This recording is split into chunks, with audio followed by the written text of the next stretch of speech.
महाभारत के शकुनी मामा के निधन से फिल्म इंडस्ट्री में शोक की लहर है। अपने निगेटिव रोल के लिए इस धार्मिक कार्यक्रम में उनकी खास पहचान थी। गूफी पेंटल के भतीजे हितेन पेंटल ने उनके निधन की जानकारी दी है।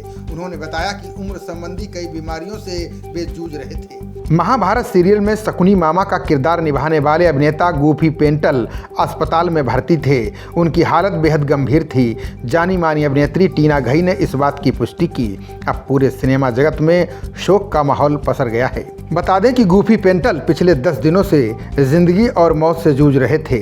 अस्पताल में आईसीयू में उनका इलाज चल रहा था। 2 दिन से उनकी तबीयत में काफ़ी सुधार देखा जा रहा था। ऐसे में उनके घर वालों को उनके स्वस्थ होकर घर जाने की उम्मीद बंधी थी, लेकिन आज वे जिंदगी की जंग हार गए। गूफी पेंटल ने महाभारत में नेगेटिव किरदार निभाकर सबसे ज़्यादा पॉपुलैरिटी बटोरी थी।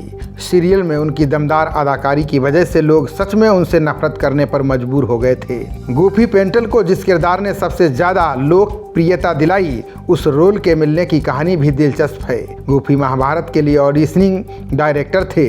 शो के लिए लगभग सभी किरदारों का ऑडिशन उन्होंने ही लिया था। गूफी पेंटल ने एक इंटरव्यू में किस्सा शेयर किया है।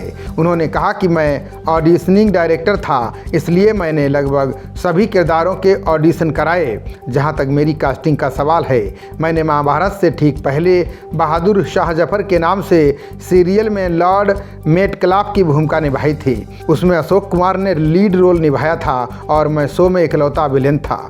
उन्होंने आगे कहा कि उस शो में मेरे निभाए किरदार को ध्यान में रखते हुए मुझे शकुनी का रोल ऑफर किया गया। मैं बहुत सम्मानित और महसूस करता हूं कि मुझे एक ऐसी भूमिका निभाने का मौका मिला जिसने मुझे एक अभिनेता के रूप में अपनी प्रतिभा दिखाने का मौका दिया, जबकि मुझे इस बात का अंदाज़ा भी नहीं था कि ये इतना बड़ा हिट होने वाला है। गूफी पेंटल का जन्म 4 अक्टूबर 1944 को पंजाब में हुआ था। बहुत ही कम लोग जानते होंगे कि गूफी पेंटल फिल्मों में आने से पहले भारतीय सेना में थे।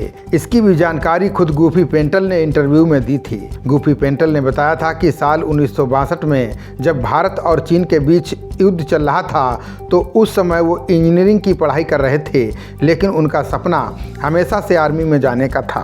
भारत चीन के युद्ध के दौरान उनके कॉलेज में आर्मी के लिए भर्ती चल रही थी। जब वो आर्मी में भर्ती हुए तो पहली पोस्टिंग चीन के बॉर्डर पर हुई। गूफी पेंटल ने यह भी बताया कि जब वो चीन के बॉर्डर पर थे तो वहाँ आपसी मनोरंजन के लिए रामलीला किया करते थे। उस रामलीला में गूफी पेंटल सीता का रोल किया करते थे। यहीं से गूफी पेंटल की एक्टिंग में दिलचस्पी जागने लगी थी और वो मुंबई आ गए। यहाँ कुछ फिल्मों और टीवी सीरियलों में काम करने के बाद गूफी पेंटल को महाभारत में शकुनी मामा का रोल मिला। खबरों का सिलसिला जारी रहेगा। देखते रहिए जनप्रवाद। नमस्कार।